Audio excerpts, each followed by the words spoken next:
ఈ నెల 16న దేశవ్యాప్త సమ్మె విజయవంతం చేయాలని సిఐటియు జిల్లా ఉపాధ్యక్షులు మల్లేశం పిలుపునిచ్చారు. మెదక్ జిల్లా మాసాయిపేట మండల కేంద్రం నుండి పలు పరిశ్రమలు దేశవ్యాప్త సమ్మె గోడపత్రిక ఆవిష్కరణ కార్యక్రమాన్ని నిర్వహించారు. వివిధ పరిశ్రమల ప్రాంతాల్లో పోస్టర్లు అతికించడం జరిగింది.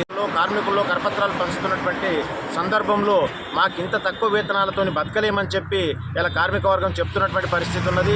మరి మోదీ గారేమో ఆయన విమాన ప్రయాణాలకు పెద్ద ఎత్తున కోట్ల రూపాయలు ఖర్చు పెడుతున్నారు. ఆయన యొక్క విదేశీ పర్యటనలకు కోట్ల రూపాయలు ఖర్చు పెడుతున్నారు.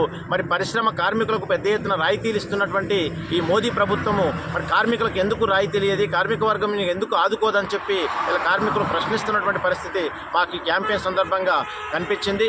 16వ తేదీ నాడు జరిగేటువంటి సమ్మెలో మాసాయిపేట మండలం పరిధిలో ఉన్నటువంటి అన్ని పరిశ్రమల యొక్క కార్మికులు, అదే రకంగా అసంఘటిత రంగ కార్మికులు, గ్రామ పంచాయతీ కార్మికులు, అంగన్వాడీ, ఆశా, మధ్య భోజన కార్మికులు అందరూ పెద్ద ఎత్తున పాల్గొని మాసాయిపేటలో జరిగేటువంటి ప్రదర్శనలో 16వ తారీఖు నాడు జయప్రదం చేయాలని చెప్పి మరోసారి విజ్ఞప్తి చేస్తున్నాం. మరిన్ని అప్డేట్స్ కోసం మా ఛానల్ని సబ్స్క్రైబ్ చేయండి.